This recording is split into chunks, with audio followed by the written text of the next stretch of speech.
Well, hello everybody. I'm Doc Keon. This is my Ramble video about miniatures for Monday the 9th of May 2016. You're looking at the only 3 minis I actually completed this week. Fully completed. I've had that other big project taking up a lot of my time, but these were all pretty fun to do, so hey, let's take a look at them. Well, in the middle here we have this Ursat's Doc Savage. Let's see if I can hold him in a way that doesn't obscure. The Man of Bronze. I painted him with a rather tan skin tone. And yeah, nothing really to comment about that. He is what he is. Here we have Rosie Johnson, the Chronotech, which also rather, I don't know, she speaks for herself. I painted her with purple hair because the way she's dressed, she's some sort of near future or sci-fi character, so she doesn't have to have natural hair colors, and I could just have some fun with it. And yeah, that is it. Yeah, and finally this hassle-free miniature, I think she was called Isabel, which I don't know, I wasn't super pleased when I first did her, but I think the varnish kind of fixed the roughness of the paint job a little bit. The main thing I was experimenting here was translucency, trying to paint her blanket as if it was wet and thus somewhat see-through. Maybe it's not see-through enough.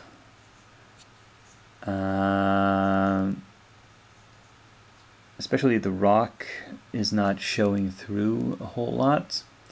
So, but I guess you can say it's just slightly damp, it's not sopping wet. I don't know, I'm not sure how it looks on camera. But anyway, those were all fun projects. And let's see what's in the works. Now we're in the section of works in progress. On these two ladies, Harriet Kinsley and Lucky, I've mostly done the basing work and started a little bit on the skin tones, filling the eye sockets with black. On Harriet, I actually think her eyes are just very narrow slits. I might just keep them black. I might not paint in the eyeballs this time. I'm not sure. We'll see. I'm kind of a perfectionist when it comes to eyes, but let's see if I can keep that in check for this time. Oh, I forgot to mention something about Isabel, that sort of mermaid character.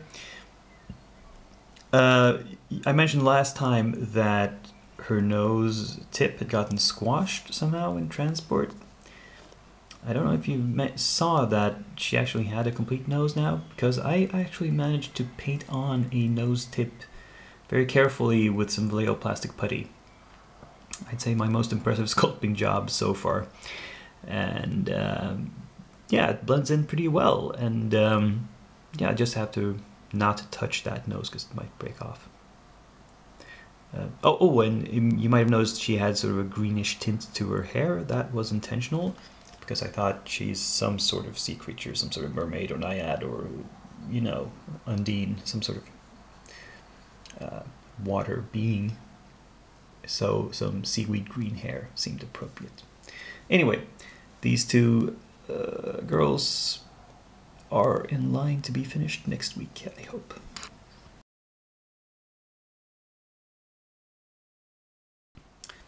Okay, starting up a rather long Malifaux section of this video, the Hooded Rider has actually seen a little bit of work. I've put down a few new base coats on parts of the horse's body, just roughing it in, trying to get an idea of what I wanted it to look like.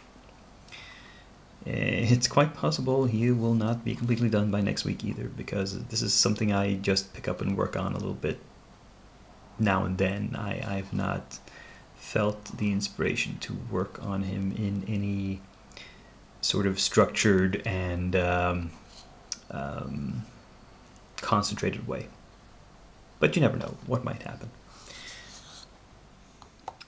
So instead of the War Wabbit, which I've shown you previously, I put that aside for the moment because I thought I wanted to paint something simpler for Malifaux, and that was a bit of a complex model. So I took this kit that arrived this week, the Bayou Bushwhackers, just some 3 little gremlins.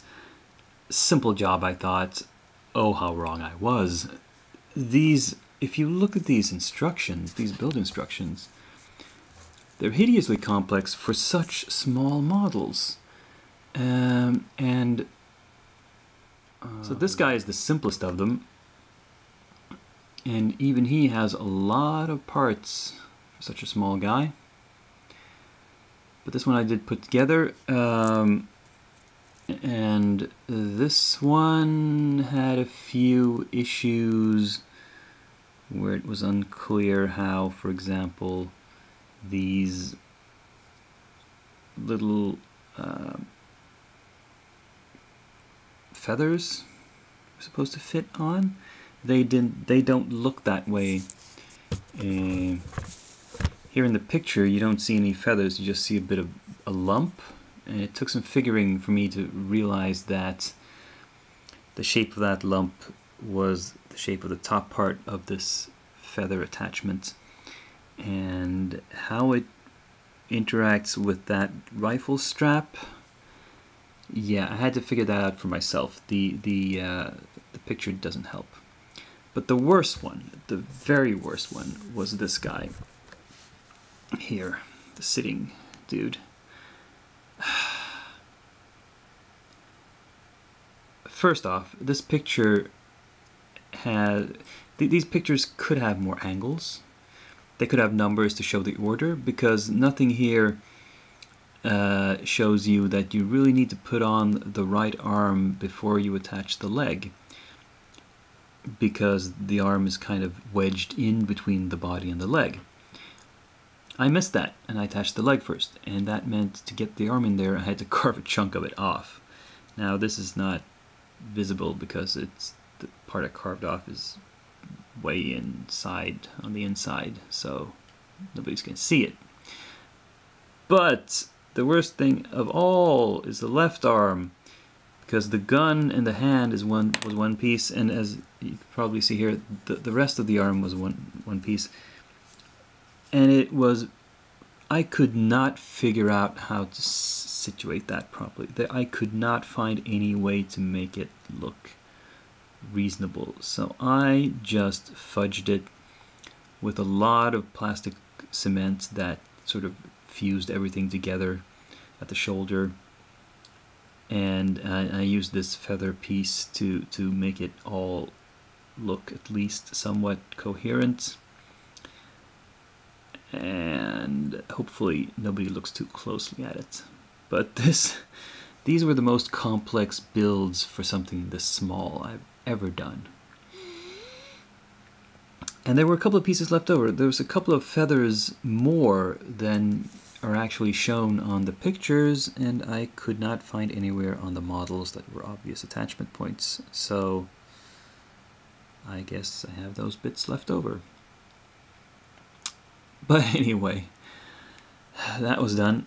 I mean, now how do you paint something like this? Oh well. By next week I hope to at least have figured out the basing for them. Make some kind of swamp bases again, because they're from the bayou. And maybe I've gotten started on them a little bit. Oh, and just quickly, I'm going to show you how I'm going to base these gremlins. I'm using products from 2 companies. I have these base molds from Happy Seppuku, and I've used those with my green stuff, and millput combination on this basing stamp, which is by Wargames Bakery. It's the Swamp one. So I created one that is sort of a dock ending with some water there, and this is marshy ground, marsh with some solid ground sticking up from it, and this is like a planking again, more like a bridge or something, narrow bridge. Once this is cured, I will pop them out of the molds, trim the edges, glue them into the lipped bases that Malfoy uses, and then attach the minis and then start painting. Continuing on with Malifaux, here's my new plan for new projects, for something actually relatively simple. In this case, I can see that they're not too difficult. They have the Desperate Mercenaries 1 and 2. Their arms are separate and need to be glued on, but otherwise there's nothing difficult about them.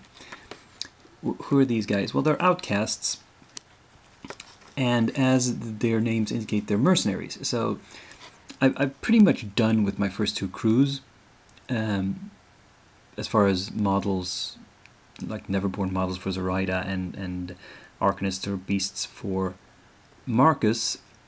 So instead of starting a completely new crew, I thought I'd paint a bunch of mercenaries. Now the mercenaries in Malifaux, anything that has the mercenary tag can be hired by any crew at a premium cost. It costs 1 more soulstone than normal to hire them. And most of the mercenary characters are in the Outcasts faction. And a lot of them have this sort of steampunk cowboy theme like these two do. And I'm starting out with just 2 of them because as with, I like to have a theme with my basis, and I want to test my idea for the theme of these mercenary outcasts. So I just do 2 at first and see if it works. And if it does, well, I have a whole bunch more. Let's see how my plan pans out.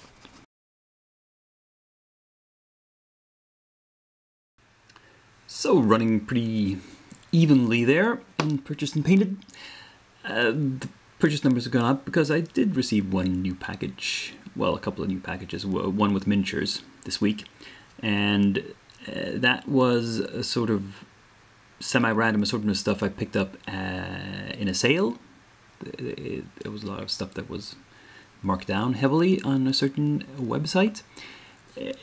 And that included those bio bushwhackers you saw before, but also a few other metal models. This avatar of War Naga Queen, for example, which looks like a fun build. Irony. This is what she looks like when she's put together. And the rest of them were various Reaper miniatures. A couple from the Pathfinder series. This guy is the Packmaster Katnish. Looking at him, I wondered why he didn't have any head, and then I figured out this is the head, or rather maybe it's a mask he's wearing. I don't know. And the Jabberwock. It's very hard to tell from this, and that they don't have any picture of what it's going to look like when it's put together. But this is, of course, the monster from Lewis Carroll, who, well, beware the Jabberwock, my son. The poem doesn't actually have a description of what it looks like, so they had to use their imagination to see what a Jabberwock would look like. And finally, one from the usual Dark Heaven Legends, Skeletrix, the Vulture Demon. Not sure if you can recognize him from the pieces, but this is actually the Vrock Demon, which I painted once before, except in Bonesium. He was included in that big box of Reaper Bones I painted up, but this is the metal version. Funnily enough, if you look inside this blister, there's too many pieces. The wings are 1 piece, and the tail is 1 piece, and the left arm and head are different pieces. But there's 2 bodies. They put in one body too much, which I have no use for whatsoever without the other pieces. But oh well, some extra metal. The thing that arrived that was not exactly miniatures was my order from the Wargames Vault, who sell, which is an offshoot of Drive-Thru RPG that sells specifically miniature-related PDFs and some print-on-demand stuff. And I got these card decks from Alifo. First off, this one is the Gaining Grounds 2016 Strategy and Scheme deck, which is the tournament deck for this year, that you can also use in normal games as an alternative to the usual strategies and schemes. And the other one was the Wave 1 Arsenal deck for the Guild, which I missed buying when it was generally available for whatever reason, and now I had to get it print on demand, which was more expensive.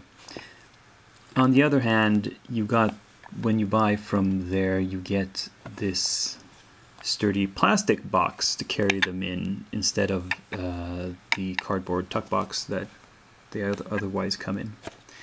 So, well, you win some, you lose some. That'll be it for this week. No long reviews this time. I hope you enjoyed this video somewhat, and I hope you'll keep checking my videos on my channel. I'm continuing to post videos about the Verthandi project, trying to hit one per day, but not on the same day as I'm posting this, because I don't want to overwhelm you with too many videos.